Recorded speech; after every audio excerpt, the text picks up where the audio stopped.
Here's the Panasonic HC-VX981.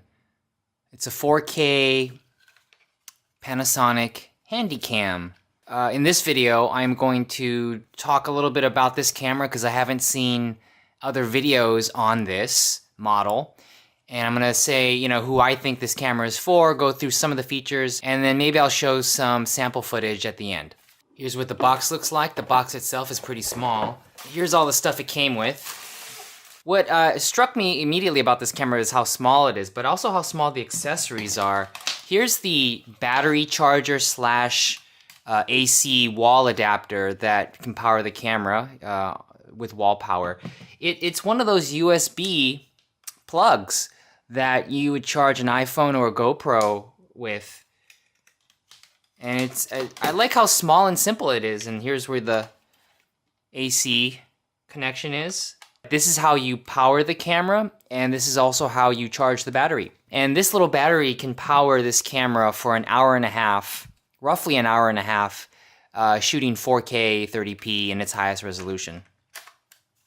I haven't drained it all the way down, so it might be even less than that, but that's what the battery readout says once I plugged it in. The SD card slot, there's only one on the bottom here. An inconvenient place to put an SD card, in my opinion, because once you have this on a tripod, you don't always have the bottom of the camera accessible. This has many professional features in it that an aspiring filmmaker or professional videographer would love to have in a camcorder this size. However, this camera also has many drawbacks that make it impractical for a professional, but very practical if you are a parent and you have young children and you want to videotape their sporting events or their concerts or any family event. This is an amazing camcorder for, especially if you don't know what you're doing. This is one of those cameras that is very easy to use. Once you turn it on, you can start recording and pretty much fit this. If you're a mom, you could fit this in your purse. If you're a dad, this isn't that big that it would not fit in a jacket pocket. Not your pants pocket, but this could easily fit in a larger jacket pocket. So you can take this with you. You might want to get a bigger battery, and you could film your child's soccer game. The entire soccer game. It has a 25 times zoom range. I think it's a 20 optical, 25 digital, and it even goes further than 25 if you really want to zoom in, but it degrades the quality of the footage. It also comes with the lens hood. I didn't put the lens hood on. One thing that's oddly designed with this camera is the external cold shoe that comes like this, and then there in the back you insert to put in any accessories, to mount any accessories that are mountable with a cold shoe. There's a microphone jack here. And then on this side, where is it?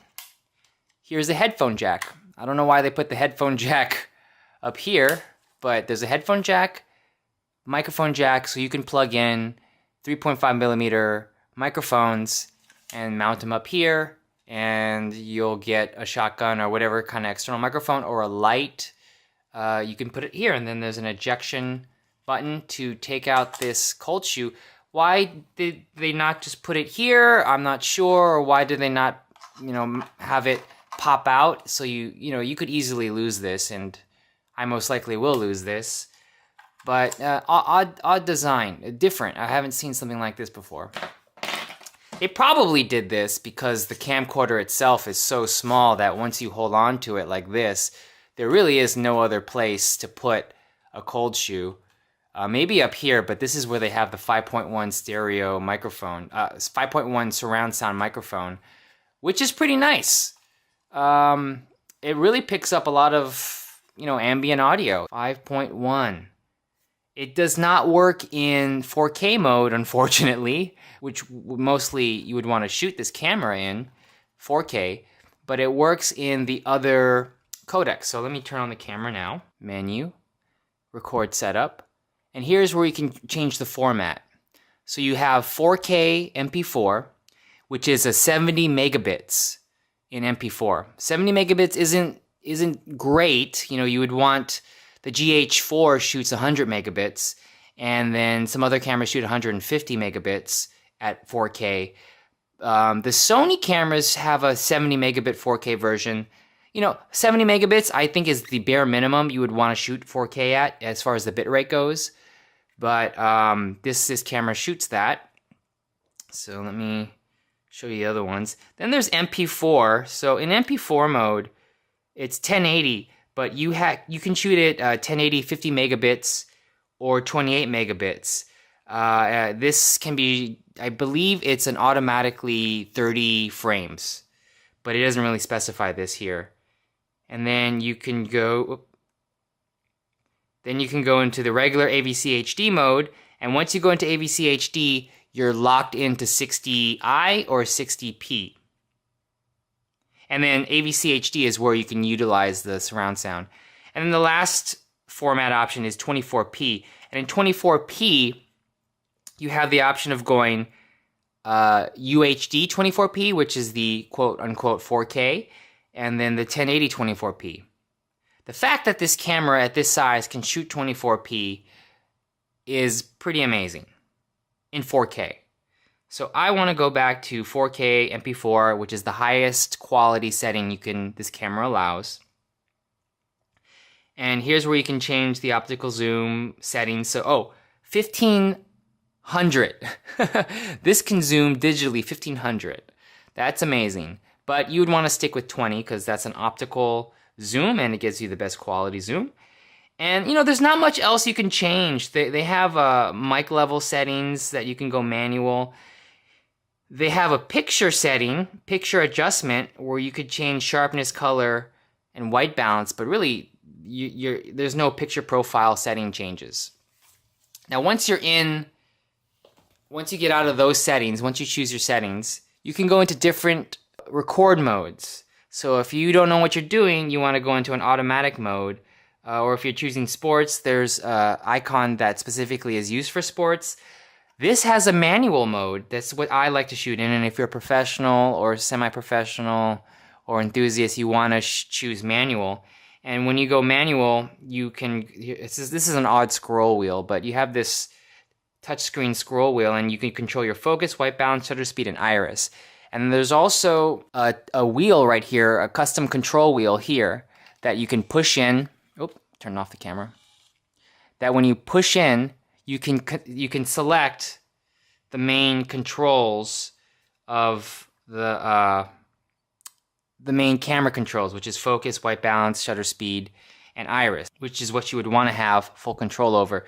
The problem with this manual control, even though it says it's manual control, it's very similar to other consumer camera limitations where you get your manual control, but you don't get all of the control at once. So if I go into the shutter speed here and I want to lock the shutter speed down at 160, the iris goes automatic. So it adjusts in brightness level. And if I choose iris and lock the iris down, then you have control over the shutter speed, but only in iris mode. So you have to be in iris mode to be able to control the shutter speed and the f-stop at the same time. And the f-stops, it's not really accurate. I mean, this is not a really good low light camera. It's good enough, but it really, when you're all the way open, it's pretty dark. And this room I'm shooting in, to me, is not that dark. But to this camera, you need to go up to, I would say 12 dBs of gain before you're starting to get proper exposure. Not the best, but I think, you know, if you're shooting a sporting event or if you're indoors in a gymnasium, that's usually well lit. Or if you're shooting a concert, the concerts are usually well lit. So this should suffice. So if you're a parent and you want to capture your children, this is a very good camera. If you are trying to do something professional, use this as a B cam. It's not going to work because it's not going to give you that full control that you can dial in very easily. It takes some time to dial something in, and then once it's dialed in, I don't know really how to lock it unless I leave it on this iris mode and then start rolling. For those of you out there who are looking into this, probably don't know much about cameras. So when you do purchase this, I recommend that you find a better battery that will last you longer. And then you got to be careful which SDXC cards you buy. This one is a Sony, and you need a Class 10 SDXC number 3. It's got to be number 3. This will not read a Class 10 SDXC number 1. It's got to be number 3.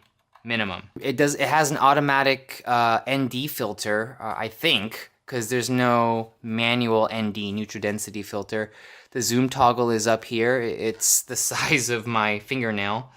That also controls the volume level. If you alternatively controls the volume level.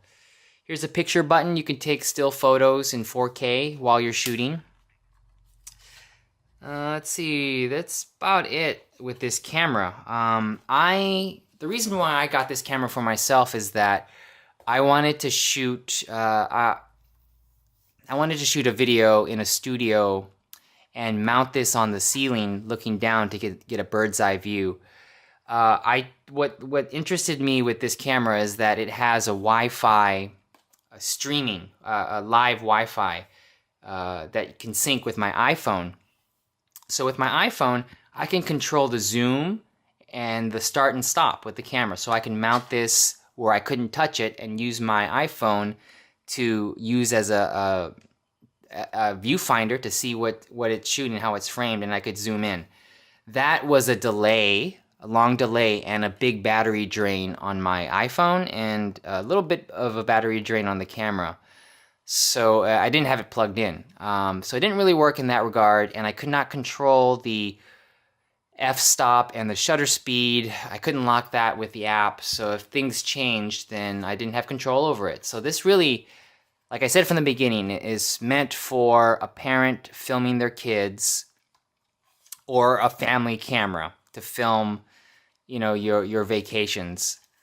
Get a bigger battery, get the proper SD card, and I would say this is a great family camera, but that's about it. Not good for anything else. There's a bunch of other gimmicky features in this camera, like you could combine different Wi-Fi streaming, like phones and cameras, and then record it with it. Like it could record streams, Wi-Fi streams. It's kind of difficult for me to explain on this video, but go on the Panasonic website if you're really curious about those gimmicky features. I don't want to try them. I don't think they work. In fact, I might just return this because I don't need another family cam.